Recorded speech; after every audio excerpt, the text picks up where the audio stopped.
I think you should look at it as a way of like, at least you don't have to have an open restaurant. Oh yeah, totally. You know that you need to make money. You need to lay people off. And, you know what I mean? That's when it gets rough, man. That's why I'm so happy we didn't get that spot that we were looking at. Exactly. Imagine buying that and then being like, oh, can't fill it with people. No. You know what I mean? Like, that's terrible. That would suck. Now, how long from getting investors to getting a spot till you're open? About a year? About 6 months? Like, do you know what you're doing as soon as you hit the ground? I think we have a very good idea and plan. I would say we have all the numbers and stuff like that. It's basically kind of finished. I mean, obviously it's gonna be small changes here and there, and it will also depend on location. Like how many people do we want to fit? How many people can we fit? Will there be still some kind of restrictions for the future?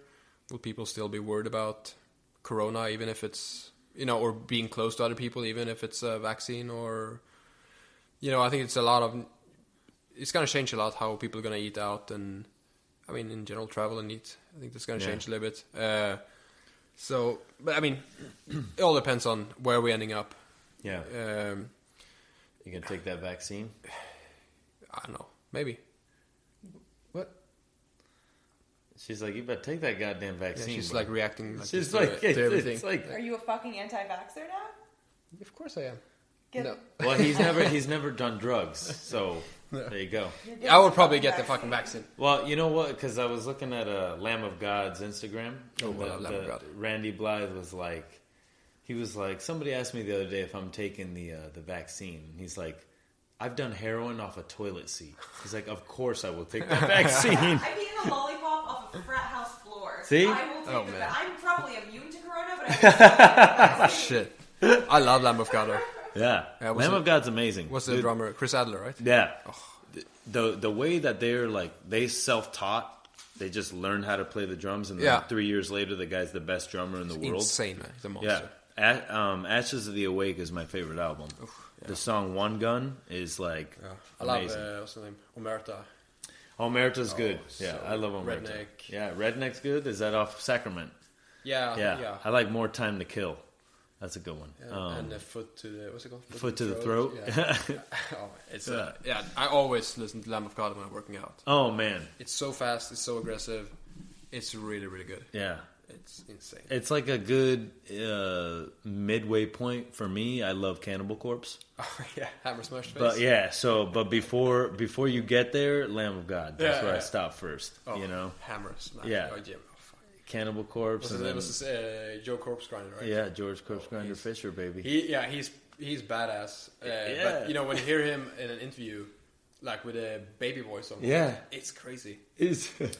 But their lyrics. I love the concerts, man. I've gone to a lot of other concerts. Brutal. Yeah. I saw them I never seen them live, but the first time I kind of started listening to them a little bit was from the Ace Ventura. Yeah, dude. It's funny because that was his favorite band. Yeah, exactly. And when I watched the movie when I was a kid, I never really noticed, but I know I like the music. Yeah. But I didn't know. No. I wasn't like, I didn't put two and two together. And then that was the Hammer Smashed Face. Yeah. I remember when I was like, I looked it up on YouTube and I was like, oh my god, and I went and bought the album. Yeah. That was it. After that, man, I was like, I'm a Cannibal Corpse fan for life. They're very, very a special band for sure. So, can you tell me about your concept a little bit? I mean, haven't really, Do you know if it's going to be tasting menu or a la probably carte no tasting menu. Yeah. I think that is. I mean, for me, I'm not really a huge fan of tasting menus. Yeah. I think that's in general just me. Like, I don't really like to be still for a long amount of time, sit down and. But still, I don't know if I want to be doing a la carte either because I have a hard time choosing.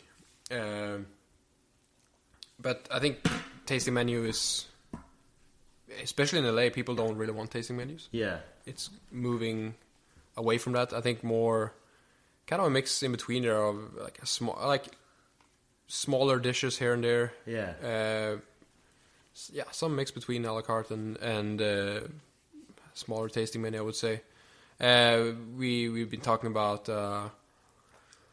kind of working towards the membership kind of restaurant or Yeah, club restaurant. Not like club music, but you know, you like now, man. We were just talking about metal, bro. We didn't lose all credibility. Yeah. No, well, more like a very ingredient or produce driven restaurant where, yeah, don't follow too much rules. You know, like if you want to cook a awesome pasta, for example, yeah, let's do that. That's what I like about Rustic Canyon. Yeah. They don't give a fuck. No. It's like, I want to make this, they make it, and they fucking do it amazingly. Yeah, I was looking at their menu today, too. I love the way they write the menu. Yeah. You know? They're really good. I like that. Yeah. Man, the whole thing. I think I'm going to come see you tomorrow. Rustic Canyon. Rustic Canyon, man. Now, I think in general, like, just trying to put, or, put the best thing out there, on the plate, and the way we want to cook it. And if we want to mix Italian with French or Japanese, like, who cares? Mm-hmm. We gotta do it our way, and trying to, build a great space or a very good work. I mean, create a good job for people. Like, people should be happy there. And, nowadays when it's not like I'm super old, but, the newer generation of chefs, or like, you don't want to work those amount of hours that we both have done, or, for no payment at all. Exactly. People want. It's a different world. It's totally different because and we have to help look at it that way. Yeah, because there's a lot of us that have done that are like, no, that's the way it is. Yeah, that's the way it needs to be. And for me, I love to work. 16. 8, I mean, that's because there is stuff to do, and I like to do it. Yeah. But that's me, and there's a few amount of people that like that. But you have to see that the new generation don't want that. There's so many other options out there to do, and I mean, it kind of comes down to, okay, I can earn this amount of money working 40 hours rather than earning this small amount and working 80 hours. I don't know. Yeah. But, that's how it is. So I think creating a workspace for people that, they can be very proud of, and, they can commit to it for a long time rather than just in and out, and new chefs all the time and new staff all the time. Yeah. You're not going to build anything great with people that just coming in and out whenever they want, Exactly. So, I think a big focus will be for sure on creating a kind of sustainable working place. Good leadership. People can be, good leadership. I'm not at all into, the shouting and screaming, and neither is Marcus. I mean, obviously, if you're doing something wrong, you should be able to be told off. But that's it. Mm-hmm. Move on from that. No harassment, stuff like that. Yeah, you've seen. No hitting. No, of course not. No burning. Oh, fuck that. Holding the spoon to the range to burn you. I think we've all seen that, but it's just... We've been abused, man.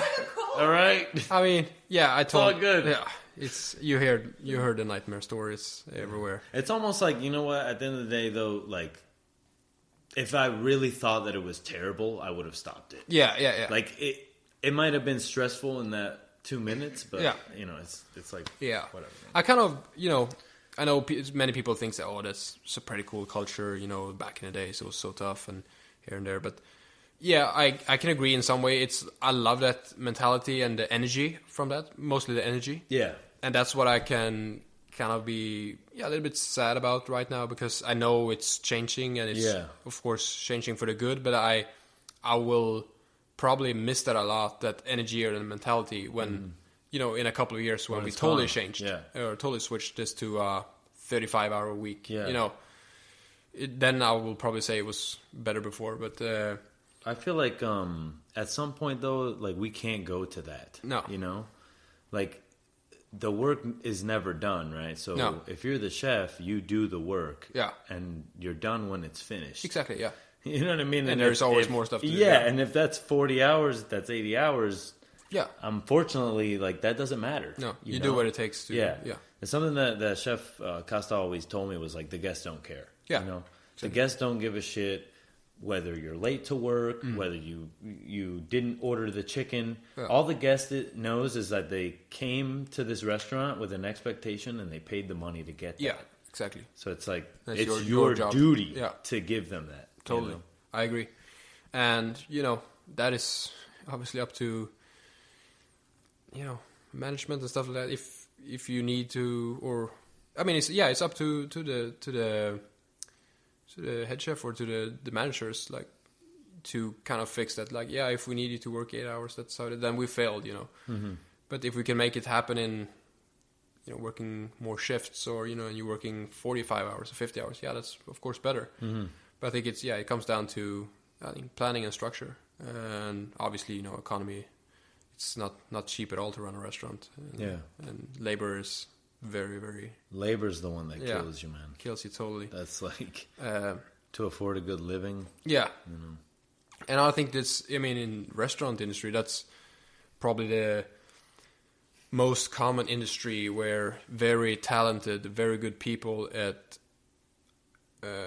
age, or when they're getting older, they switching careers. I mean, you never see a CEO of a bank going to become a hairdresser, you know. Like, you can see head chefs at very good restaurants that, you know, I recently got a baby, and now I'm going to start working in you know, selling groceries because it's higher paid, and, you know, you're working 9 to 5.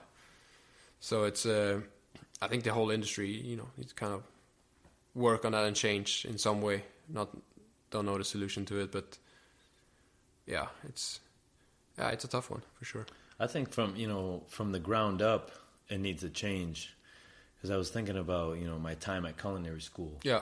And really, you know, I don't know how it is in where you went to culinary school, but in America, it's very like corporate, right? They want you to be a hospital chef. Yeah. They want you to be a prison chef. Yeah, yeah. You know, they don't want you to be a